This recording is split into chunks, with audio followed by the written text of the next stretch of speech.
Moondog. Hi. Shall we read a book? You want to read a book? Snoopy for President. How about Moon for President? Hmm? Want to read Snoopy for President? Okay, here we go. Here we go, baby. Snoopy for President. It's a beautiful sunny afternoon, and Snoopy is doing what he loves best, daydreaming on top of his doghouse. But then he hears something down below. It's Woodstock and the other birds hopping by holding signs for different candidates for class president. I had forgotten that this was an election year, thinks Snoopy. One person who hasn't forgotten is Lucy. She wants her little brother Linus to become the next class president. But I could never be class president, says Linus. Think of all the work. Think of the responsibility.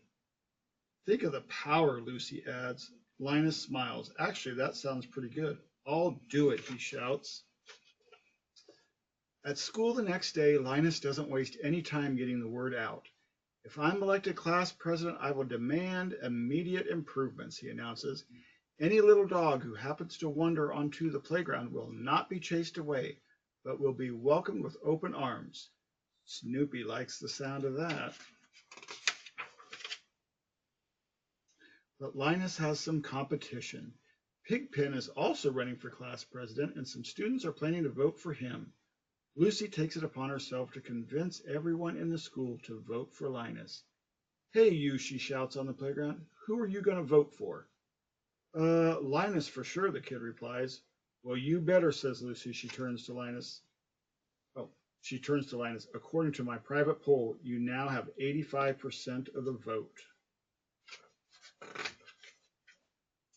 The next day, Violet approaches Linus. She's a reporter for the school paper.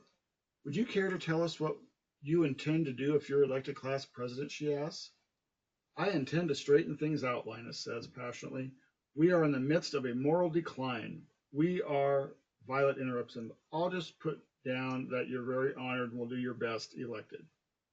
The press is against me, whines Linus as Violet walks away. But Linus isn't done with the press. Schroeder wants to take photographs of him and Pigpen for the school paper.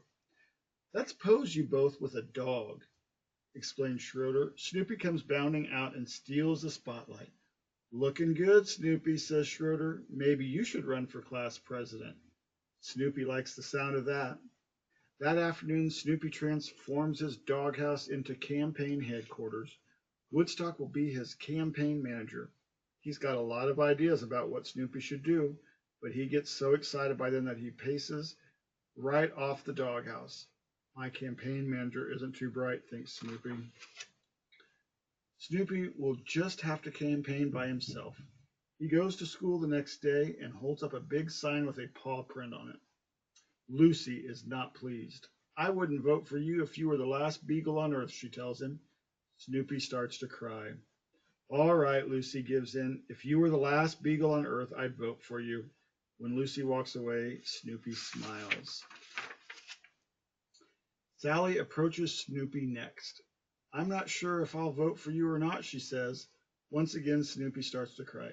All right, Sally says. I'll vote for you. Just stop crying. He's got a winning campaign strategy. When Violet comes by, she asks Snoopy why she should vote for him. I mean, can you give me a reason, she asks. When Snoopy doesn't answer, she just walks away, but Snoopy does know the answer. For one thing, I'm kind of groovy, he thinks. You're kind of groovy too, Moon. Not much later, Lucy comes by again. I think you're going about this all wrong, she tells Snoopy. You've got to do more than just carry a sign. If you're going to get elected, you're going to have to shake a lot of hands and kiss babies. Snoopy does not like the sound of that. That evening, Snoopy climbs back on top of his doghouse. Tomorrow is election day. Each candidate for class presidents will give one final speech before the students vote. What will Snoopy say in his speech? I'll tell my latest anti-cat joke, he thinks. The dog audience will love it. But wait, are there any dogs at the school besides me? At the assembly the next morning, Pigpen makes his speech first. If I'm elected class president, Pigpen begins, I promise to... You can't be class president, Pigpen, Violet yells from the audience. You're a mess and you have no dignity. But Pigpen isn't discouraged. He reaches down, picks up a top hat, and puts it on. He looks like a dusty Abe Lincoln. Very presidential, Pigpen.